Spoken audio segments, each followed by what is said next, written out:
Welcome back, everyone. Ready to dive into some seriously cool astrophysics. Today, we're tackling galaxy It's formation. always exciting. It is. And we've got three really interesting papers to guide us. They all kind of revolve around atomic hydrogen and dark matter and how they're all well connected. Yeah, it's kind of a complex dance between those things. Yeah. So to kick things off, we're starting with this paper. It's called Galaxy Formation in the Planck Millennium. Catchy title. Yeah, really rolls right off the tongue. Right.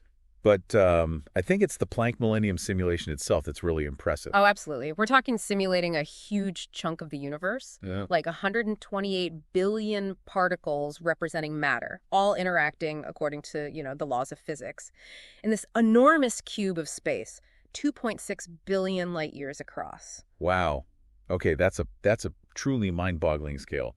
And they used all that to look specifically at atomic hydrogen. That's HI for those following along at home. Right. Now, I know dark matter halos are like these giant clumps of dark matter that kind of act as a gravitational well.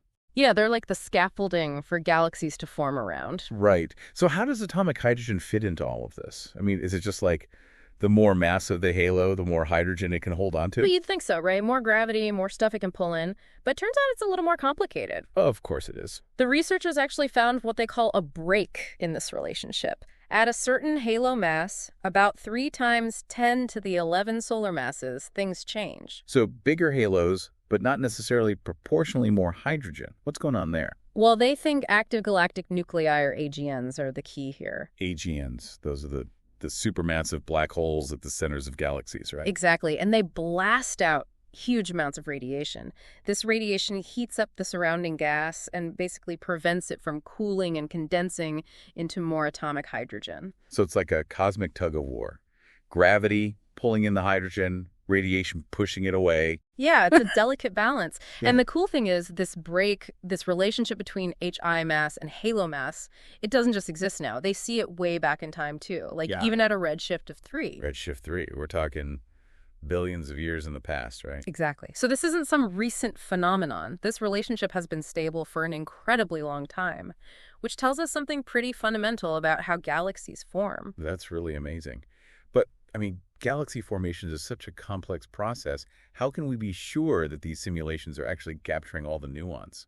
You're right. It's a huge challenge. There are tons of factors at play. Gravity, star formation, these AGNs, all sorts of feedback mechanisms. And researchers have come up with a lot of different approaches to modeling it. So there's not like one universally accepted model. Not quite. Some models use really simplified relationships, while others try to incorporate a ton of detailed physics.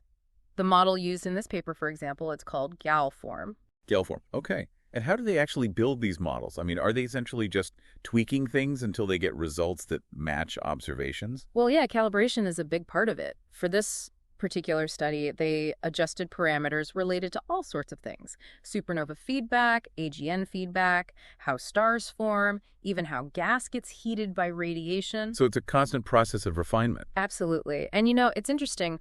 When different models disagree, even when they're all well calibrated, it can actually be really valuable. Valuable. How so?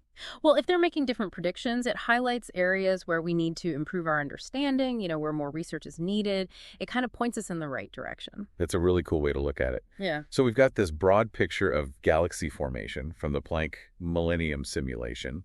But I know there are these smaller galaxies, dwarf galaxies, that also play a role in all this. Right, they're like little windows into the early universe, like looking back in time. Exactly.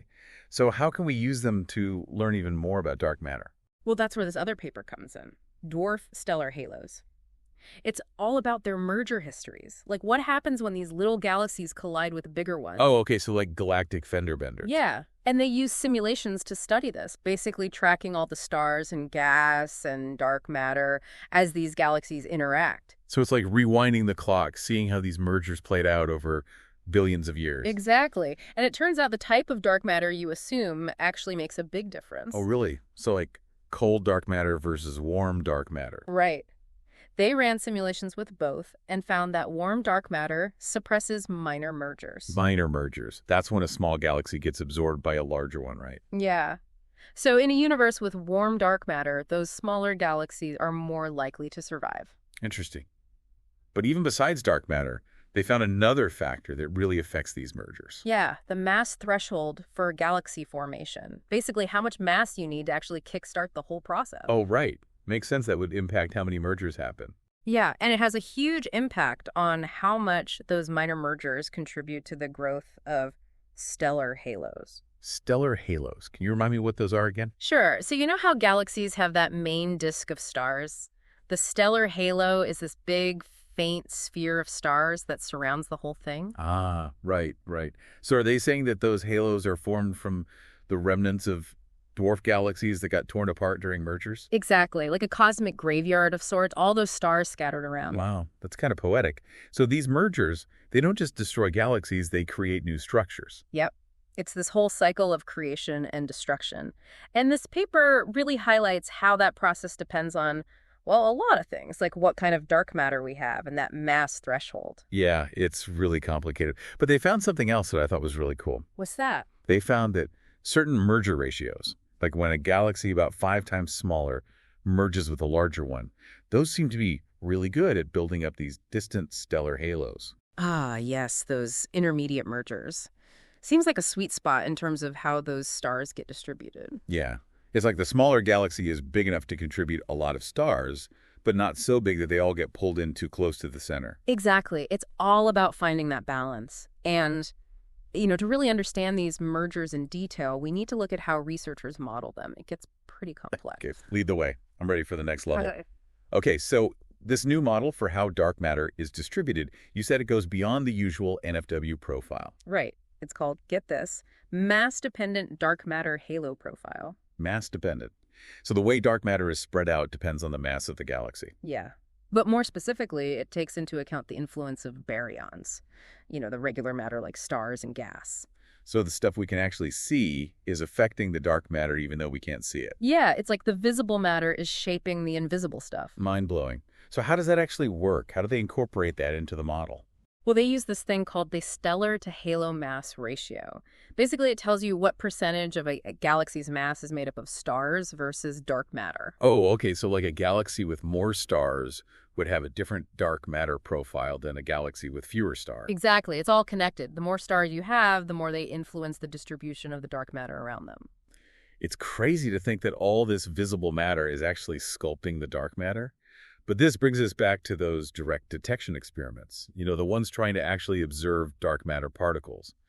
How does all this stuff about dark matter distribution help with that? It's crucial. Think about it.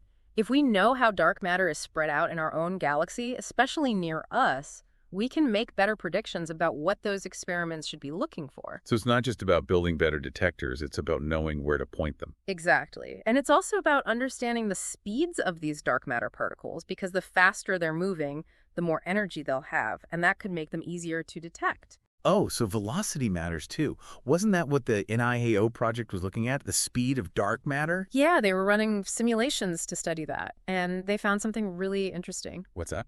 The simulations that included baryonic processes, the stars and gas, they showed a different dark matter velocity distribution than the ones that didn't. So are you saying that the stars and gas are actually affecting how fast the dark matter particles are moving? That's what it looks like. The baryons can actually make the dark matter's velocity distribution more symmetrical and shift the peak towards higher speeds for galaxies like our own Milky Way. Wow, it really is all connected, isn't it? From these huge simulations of the entire universe down to the tiniest particles. Yeah, it's amazing how much we can learn by studying all these different aspects of astrophysics and how they all tie together. We've covered a lot of ground today. Atomic hydrogen, dwarf galaxies, those supermassive black holes, dark matter halos. It's a lot to take in. But if our listeners are walking away with one big idea, what would you want it to be? I'd say it's the incredible power of simulations and modeling. We're talking about things we can't directly observe, dark matter, these ancient mergers, the early universe. But through these sophisticated tools, we can actually explore them, test our theories, and make predictions about how the universe works. It's like we're building virtual universes to understand the real one. Exactly. And the more we learn, the more we refine those models, the closer we get to the truth. It's a never-ending journey of discovery. Well, that was an amazing deep dive. Thanks for breaking it all down for us. It was my pleasure. Always fun to chat about this stuff. Until next time, everyone, keep looking up and keep wondering about those big questions. We'll be back soon with another deep dive into the mysteries of the universe.